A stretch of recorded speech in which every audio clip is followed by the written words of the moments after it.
Hello, everyone. I want to welcome you to Module 2, Weeks 5 and 6. And today we're going to be looking at mission and outreach in the missional church.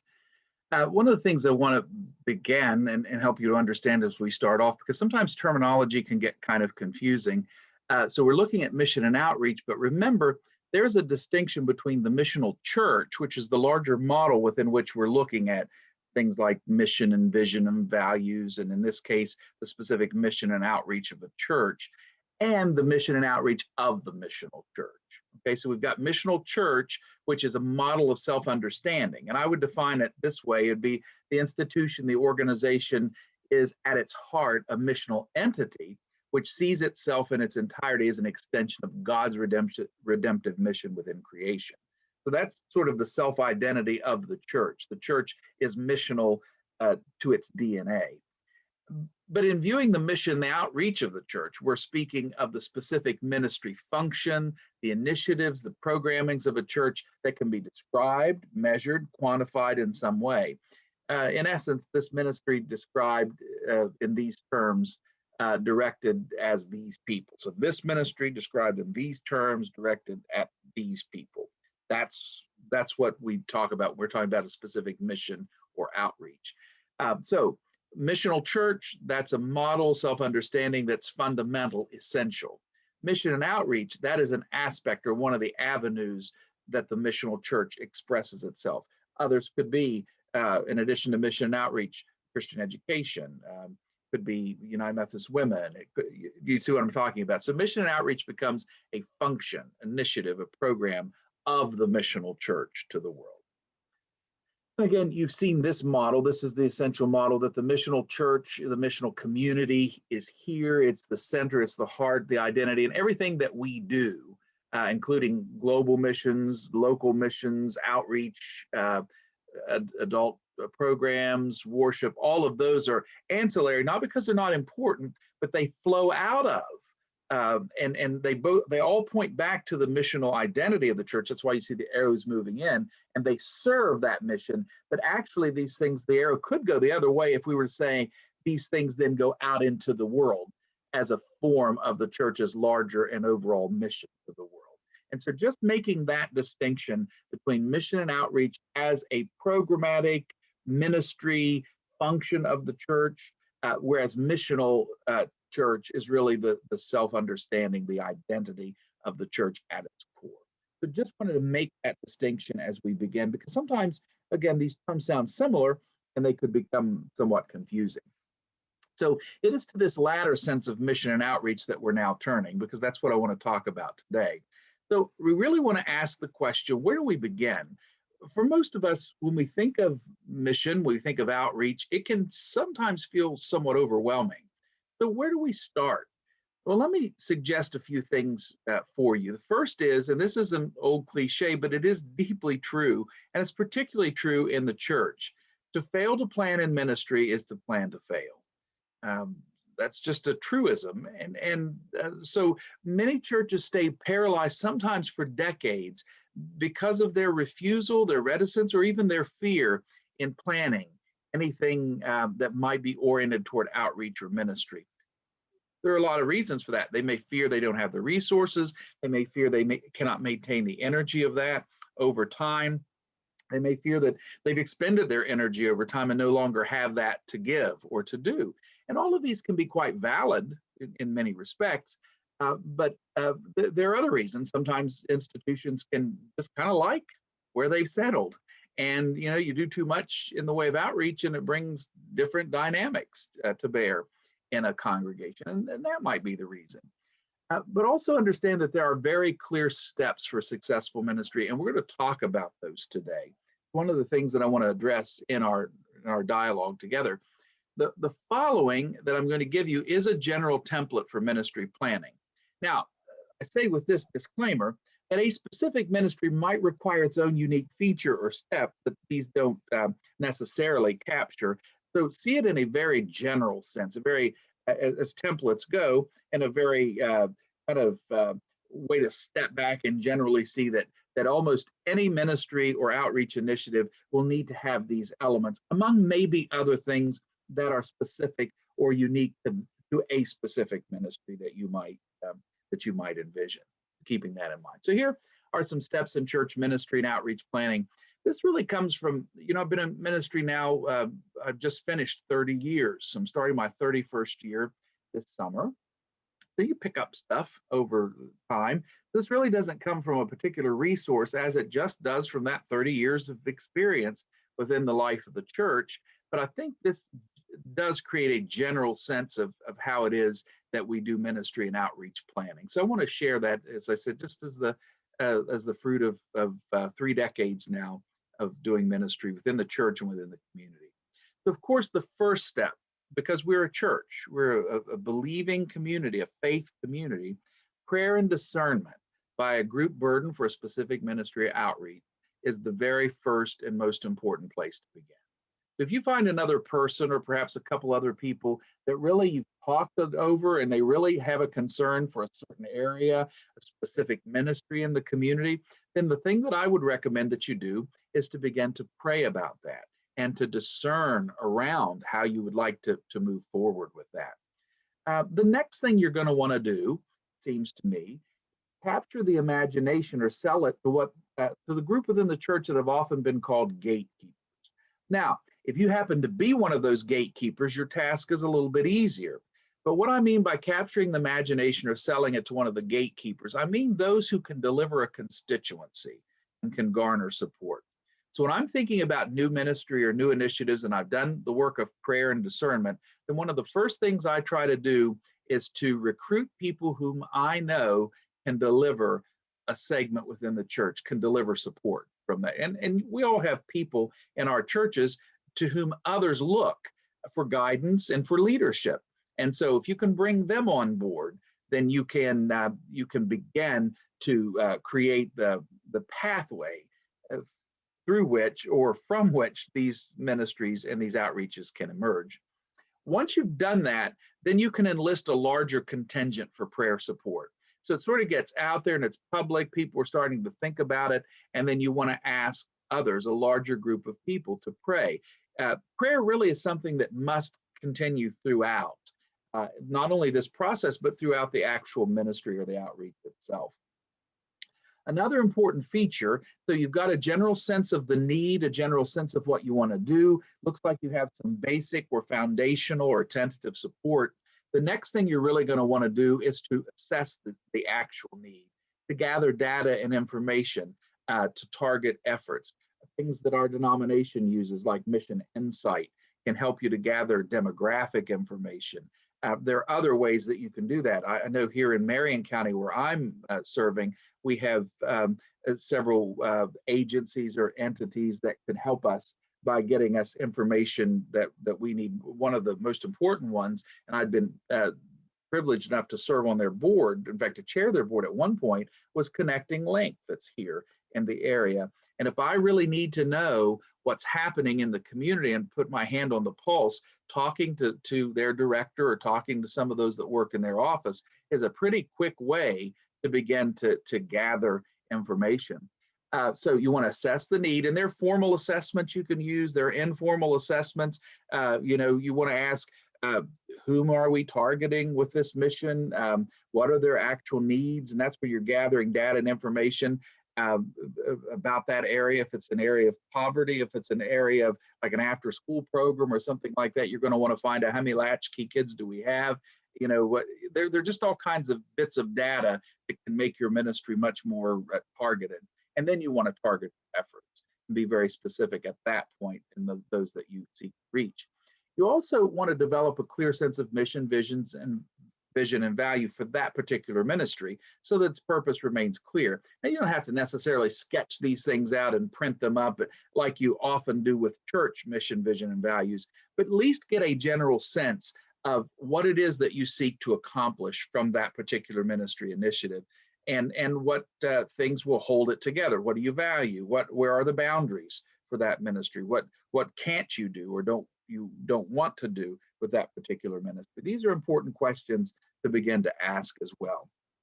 Now, after all of that's done, you really have your data. And you'll notice, if any of you have ever written grants, a lot of this looks like the grant writing process because, the grants that I have written in the past, I have to do that sort of analysis. And essentially, most of the grants that I have submitted that were substantive of any kind, I think the last large one I worked on was a $100,000 grant to the Sisters of St. Joseph when I was doing an internship back when I was in the School of Social Work. And I was, I had to do a community assessment essentially and help them to understand the need. We were trying to fund in-school health clinics in some of the area schools in Marion County. And so that was the last largest grant, but I've written smaller grants for the church and some other things since then. And so that data gathering is important. So you'll notice this looks a little bit like what you would do in grant writing because you're going to try to convince the people of the church after you've discerned that's where God wants you to go. You got to try to convince them that that this is a need, that's important, and you've got to be sure that it's actually need, because there's nothing worse than starting a ministry because you think it sounds good only to find out there's not a constituency for that ministry in the community. That's very frustrating if that happens. So you do your homework and follow this template, you won't end up in that place at any rate. So by that time, then you can recruit volunteers, you can develop a budget, you can start to secure a plan for financial or in-kind resources that you might need to make that ministry happen. Now, another step would be to secure necessary formal endorsements like the council or the board of the church. But I say, note this, some institutions and churches may require this step to occur much earlier in the process. Now, in my particular setting, it's not required earlier in the process. It would come about this stage. And for a lot of churches, particularly larger churches, our churches aren't large per se, but particularly larger churches, it would probably come actually a little bit later in the process after you've sort of gathered your support, because that way you can come to the board and you can say, we have, this is what we're going to need. We know what our budget's going to be. We've done this assessment. There's a need in the community. We have these people on board who are going to help. It's a lot easier for them to give their endorsement when you've done all of that work. Now, I also recognize that in many smaller membership churches, the people on the board are also going to be all the other players in earlier stages. So sometimes this thing could happen right after that prayer and discernment stage. And number two, it could be that actually happens at the level of your administrative council, particularly in small membership churches. So just know that there's some flexibility here. And then, of course, the very last stage is to launch the ministry. So hopefully you can see that in these 8 steps, and as I said, they're not meant to be comprehensive in the sense that a specific ministry might require another step or some other features, but these general features really do help you to understand how ministries and how outreach ministries can develop within a church. If you follow all of these steps, you have a better chance that the ministry will have longevity and staying power. Now, many churches will say, sure, it sounds great to us, go for it. And it might be ill-planned and ill-prepared, and it might function for a time and then just simply dry up. That can happen sometimes. And if you've reached people in that period of time, there's nothing wrong with that. But if you want longevity, you want staying power, being very thorough and careful in the process and in the planning will be vitally important as you move forward. So I can say that most of the ministries, I've been almost 12 years, I'll finish 12 years in my setting. Most of the ministries we've begun are still in existence over that period of time because we follow this process and it tends to work very well. Now, if you're not the pastor of a church, part of that gatekeeper mentality is to get pastoral buy-in.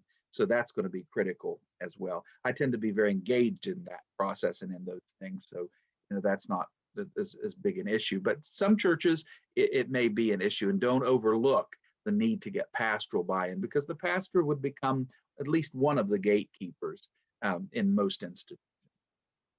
Okay, here's some principles that I want you to remember. First of all, any church of any size can organize at least one important mission or outreach.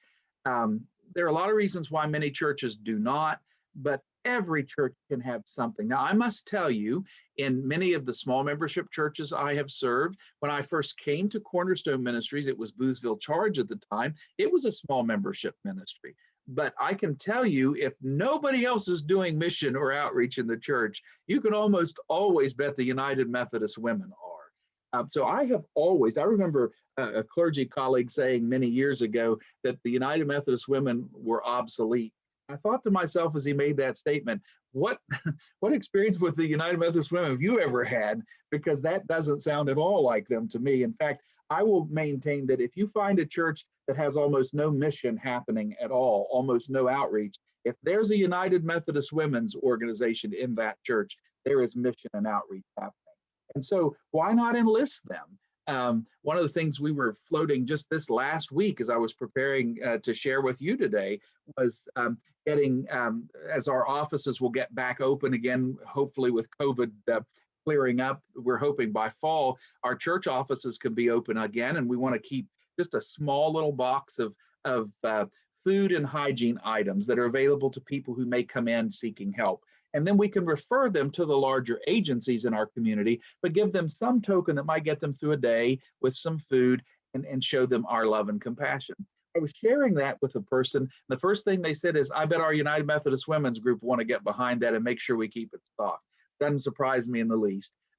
So use those built-in mechanisms that are already there to gather support for the mission and outreaches of your church. So any size church can have at least one important mission or outreach. And as I suggest, if you've got United Methodist Women, you've got them already built in, which I think is a testimony, not only to their grit and vision, but of how desperately the United Methodist Church continues to need our United Methodist Women's organizations. Also, I want to suggest that the target of mission and outreach is always an unreached people group. It is not particularly helpful if we're only doing, now there's nothing wrong with doing ministry, body care, I call it, ministry within the body of Christ. That needs to take place. We need to make sure that our elderly are cared for. And if I had more resources, I have more ideas and more ways to do those kind of things that I have resources to make them happen. But the fact is, and those things need to happen, and they typically do happen pretty well within congregations. But when you're thinking about targeting a mission or an outreach, because I just consider that internal ministry, which is important, but it's not the same as a mission or outreach. I always think of an unreached people group.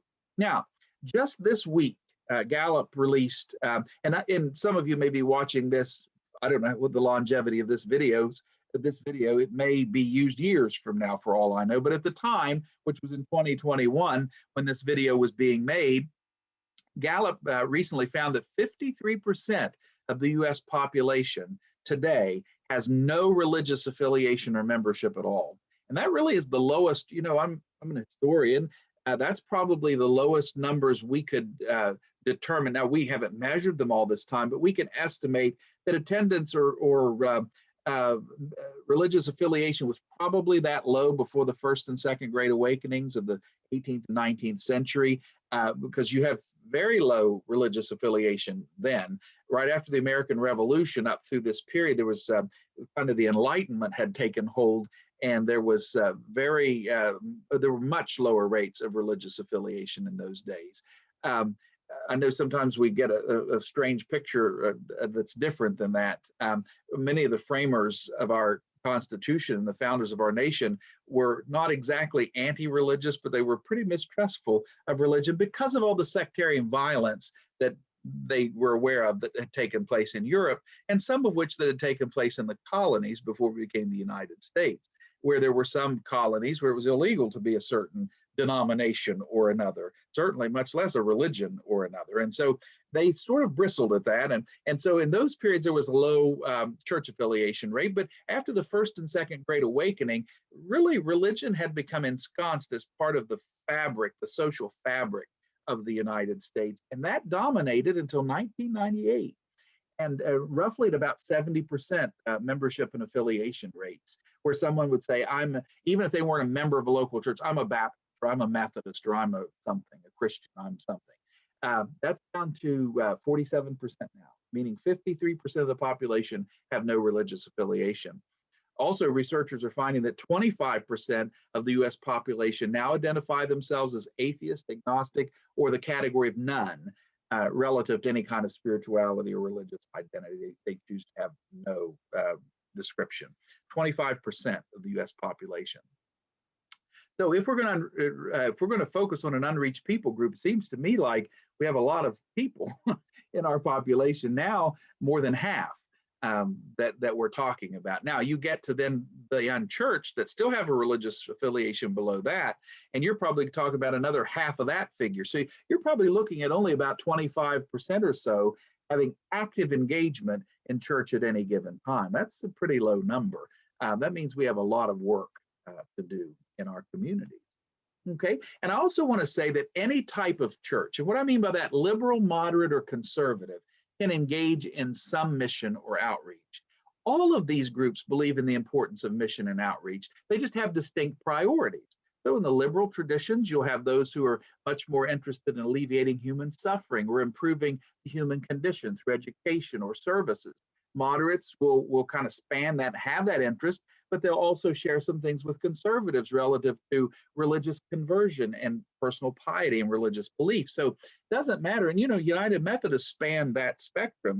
That's not always comfortable for everybody, but it's the truth. And I found over my, as I said, 3 decades of ministry that I've known liberal, moderate, and conservative congregations. All of them can get excited, really turned on by mission and outreach and being engaged in something that they think is worthwhile.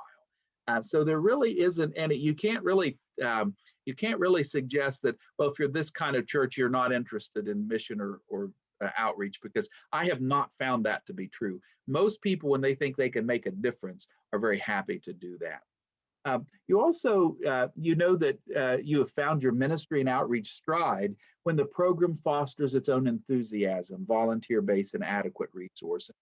I want to give you a couple examples because that's often the best way to illustrate some of these things from our own setting here at Cornerstone Ministries. We have a backpack school program where it's called Blessings in a Backpack, and we send food home to 2 area schools in 2 different counties, because we're in a tri-county area here where Harrison, Taylor, and Marion County come together. One of our schools is in Marion County, not in great need, so we have the smallest number there, but we still do outreach there because it's in our community. And then one in Taylor County where the need is great. At any given time, now COVID has reduced those numbers some, but before COVID, we would have typically about 75 food kits that would go home to children every weekend. Now, that program, I have never had to worry about volunteers. In fact, we actually got to the place where we were getting too many volunteers coming out on nights to pack, so they had to sort of rotate that and change that scheduling a little bit because too many people were coming. One of our churches built an addition onto the church to house that. That's another sign of excitement. They simply built an addition onto the church just to house this program. So that we could store the food in a good climate controlled area and it can be secure.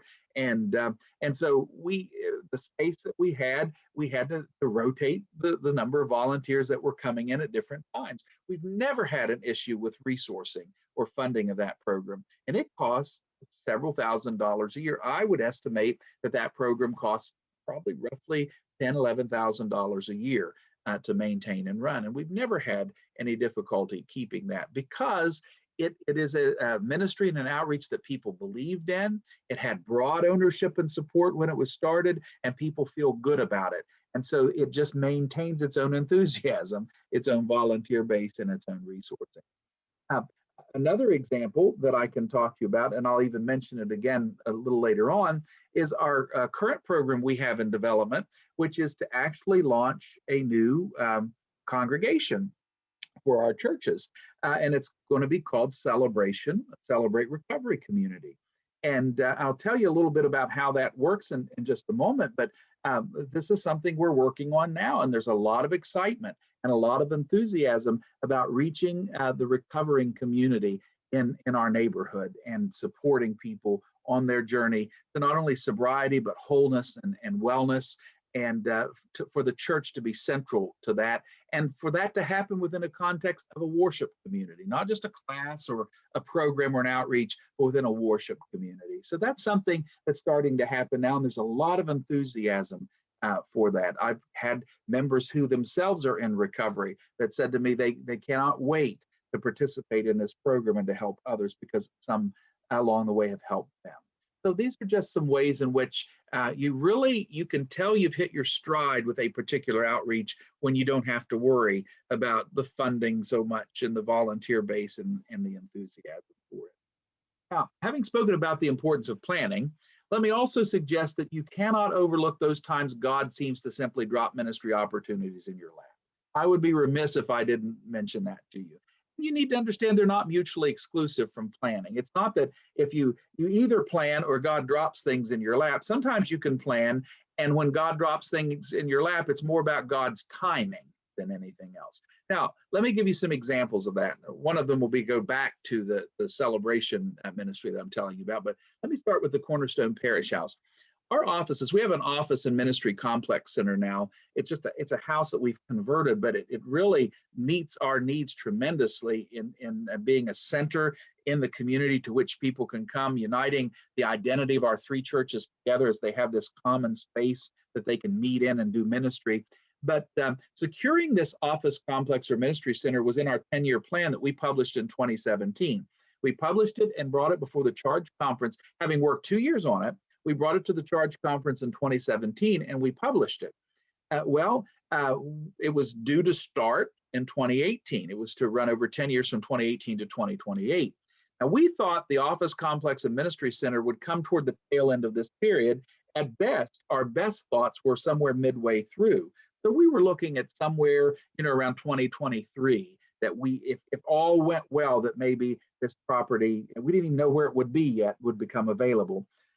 What you need to know, and this is one of the ways that I just stand back and marvel at God, within a week of publishing our plan, a seller with property adjacent to one of our churches put their house up for sale.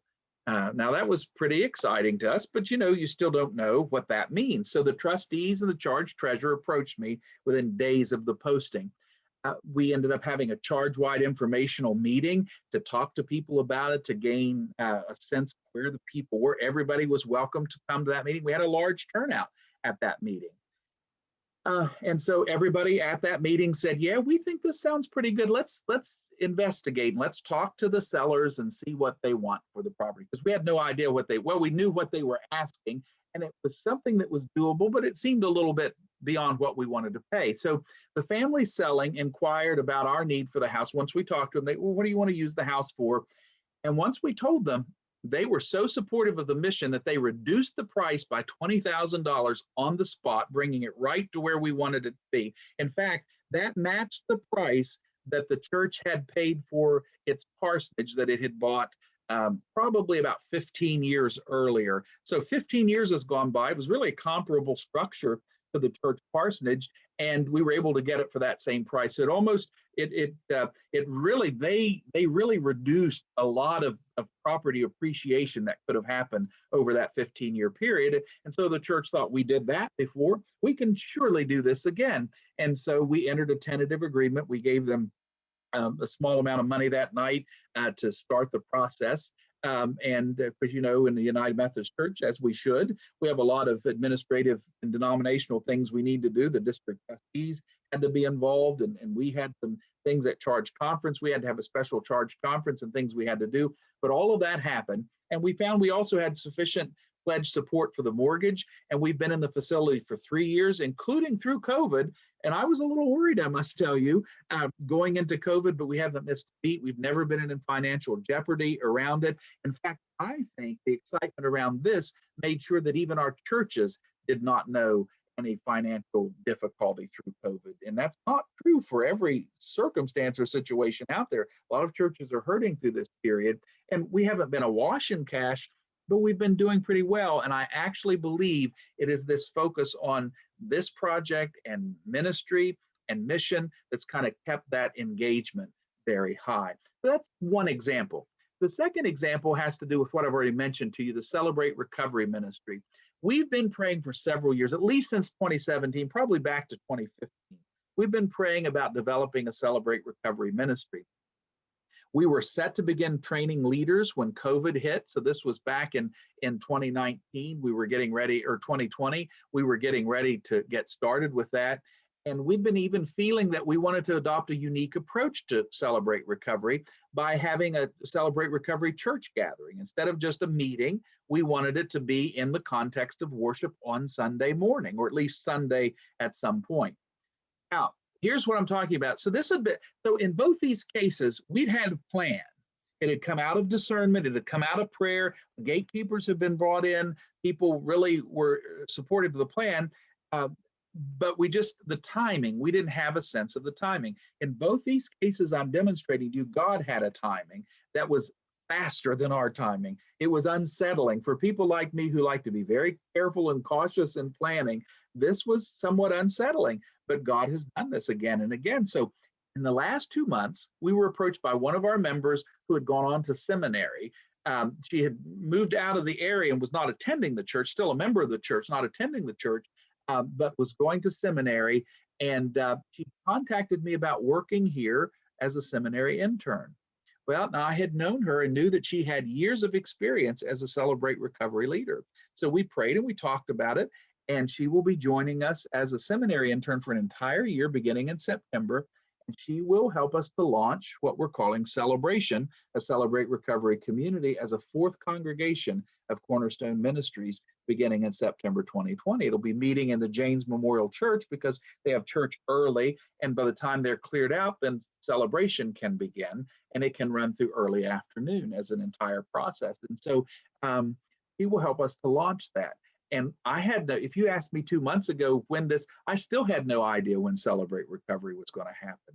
But it was when God dropped this opportunity in our lap, it was very clear to me at that point that it was time for us to move forward and that God had made this possible. So what I want you to see is that planning is critically important, but don't underestimate God dropping ministry opportunities in your lap. And don't think that there has to be a tension between planning and the spontaneity of God's timing, because sometimes they can all happen simultaneously. And that's just what I wanted to see by way of example. So in conclusion, let me say to you that the mission and the outreach of the church is actually God's mission and outreach. That's something we cannot forget. We're God's instruments. And if we do forget that, then we're going to feel overwhelmed by what's going on in the world. We're not going to be able to meet all the need. Well, you're not. So the need is overwhelming, and you don't have to do it all. Your church doesn't have to do it all, but we are called to do something. And that's all we have to do. You can be at peace at night when you lay your head down on your pillow, knowing that I have done something in this great mission of God to bring his redemption and love to the world. I participated in some way. It doesn't have to be great, but it does have to be given with our heart of devotion and given with a willingness to surrender to God's call and God's claim on our lives. I also want to suggest to you that awareness of community need always comes from authentic community involvement. So the key is always to get involved. And I promise you, the need will always present itself. If you're involved in your communities, if your churches are engaged in their communities, those needs will present themselves. If we only involve ourselves with our families and our church and have very little connection outside of that, it'll be hard to know what those needs truly are. But the more deeply we're involved, the more love we have for our communities, the more the community need will present themselves and call us to some sort of response or some sort of action. So there we are. This is a little bit of an overview of mission and outreach in the missional church. In some of your readings, you'll be reading more about that, but this sort of comes out of my experience, years of experience, and some of the things that I've learned along the way. I'm certain there are others who might have a different take on things, but this is certainly how I've come to understand some things. So I hope that it's been of some help to you. So I pray God's blessing on you. Thank you for your hard work and all that you're doing and staying engaged. It's my pleasure to be part of your process in the CLM experience that we're all having together. So God bless you and take care.